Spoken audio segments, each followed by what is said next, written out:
السلام علیکم ورحمۃ اللہ وبرکاتہ۔ آج ہم قرآن کو صحیح تجوید کے ساتھ اور درست طریقے سے پڑھنا سیکھیں گے۔ قرآن کی درست تلاوت کے لیے چند بنیادی اس کے اصول ہیں، جن میں سے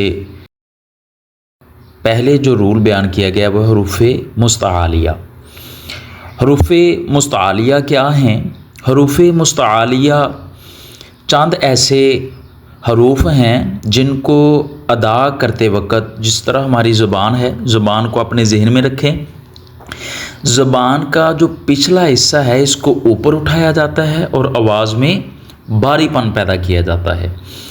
اب حروف مستعالیہ کو پڑھنے کا طریقہ یہ ہے کہ ایک تو اس میں بھاری پن پیدا کرنا ہے، اس کو پر پڑھنا ہے۔ پر کا مطلب ہے موٹا، یعنی کہ بھاری آواز کے ساتھ اس کو موٹا پڑھا جائے گا، اور یہ ایسا اصول ہے جس کو سیکھنے سے ہم بہترین طریقے سے قرآن کی تلاوت کر سکتے ہیں۔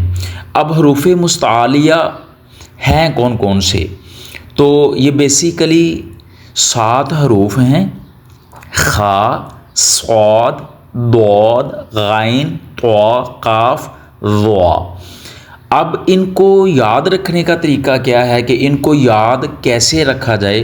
تو اس کے لیے بڑی آسان سی ٹپ ہے، بڑا آسان سا طریقہ ہے۔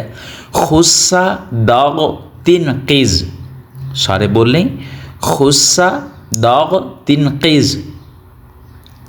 اب حروف مستعالیہ ان کی پریکٹس کریں، ان کو پڑھنا کیسے ہے؟ پہلے جس طرح بتایا، ان کو پر یعنی کہ موٹا پڑھنا ہے۔ خا، صاد، صاد، ضاد، طا، طا،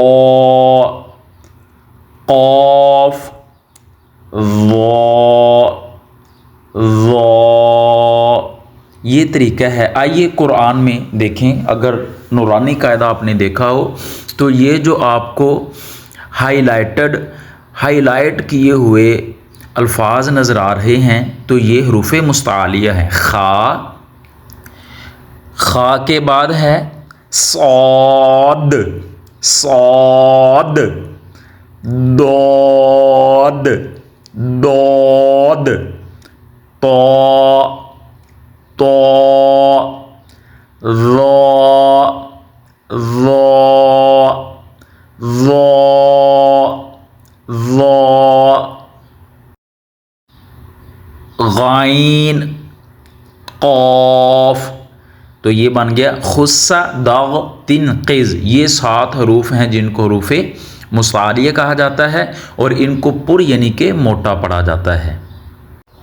اگر آپ کو ہماری یہ ویڈیو اچھی لگی ہو تو کائنڈلی چینل کو سبسکرائب ضرور کیجئے گا، لائک، شیئر اور پیارا سا کمنٹ ضرور کیجئے گا، اور کس جگہ سے آپ ہماری ویڈیو دیکھ رہے ہیں کمنٹ سیکشن میں ضرور بتائیے گا۔ شکریہ۔